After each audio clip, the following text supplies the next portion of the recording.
Brought to you by TechnoSpark 20 series smartphones. I'm superhuman. Lok Sabha चुनाव लगभग करीब है, लेकिन इससे पहले कांग्रेस के बड़े नेताओं से लेकर कार्यकर्ता तक लगातार पार्टी छोड़ बीजेपी का दामन थाम रहे हैं। इनमें बड़े नेताओं में सबसे ज्यादा नेता ब्राह्मण वर्ग से आते हैं। अगर हाल ही के दिनों की बात करें तो कांग्रेस के करीब 5000 से ज्यादा नेता कार्यकर्ता कांग्रेस को झटका देते हुए बीजेपी का दामन थाम लिया है।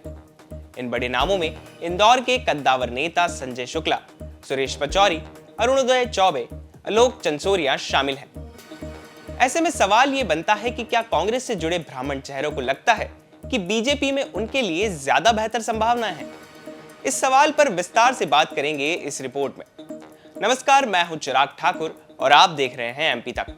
एमपी राज्य के गठन के बाद 1990 तक प्रदेश की कमान 5 ब्राह्मण सीएम के पास रही। एमपी के पहले मुख्यमंत्री कांग्रेस के पंडित रविशंकर शुक्ल थे, जबकि कांग्रेस के ही श्यामाचरण शुक्ल 1990 में ब्राह्मण समाज से आने वाले प्रदेश के आखिरी मुख्यमंत्री थे। कांग्रेस के कैलाशनाथ काटजू और द्वारका प्रसाद मिश्र भी बीच के सालों में मुख्यमंत्री रहे। वहीं 1977 में जनसंघ के नेता कैलाश चंद्र जोशी ने राज्य का नेतृत्व किया। कांग्रेस और बीजेपी दोनों ही पार्टियां जाति आधारित सियासत में एक्टिव रहती हैं, पर अब बीजेपी ने 20 सालों के बाद ब्राह्मणों को साधते हुए मोहन यादव के नेतृत्व की सरकार में पहली बार राजेंद्र शुक्ल को डिप्टी सीएम बनाया है।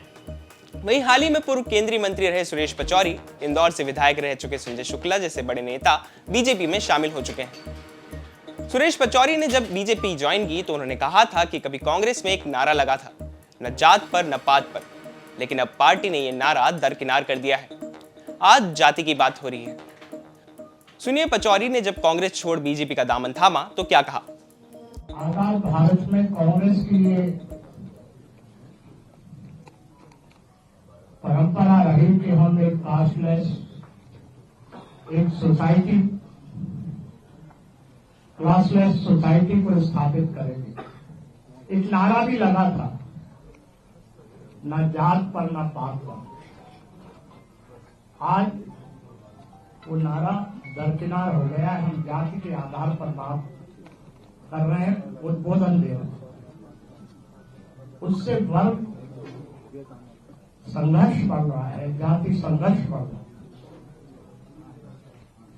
अभी पिछले दिनों में जो कुछ राजनीतिक निर्णय हो रहे हैं कांग्रेस के, जो धार्मिक निर्णय हो रहे हैं, वो बड़े असहज करने वाले हैं।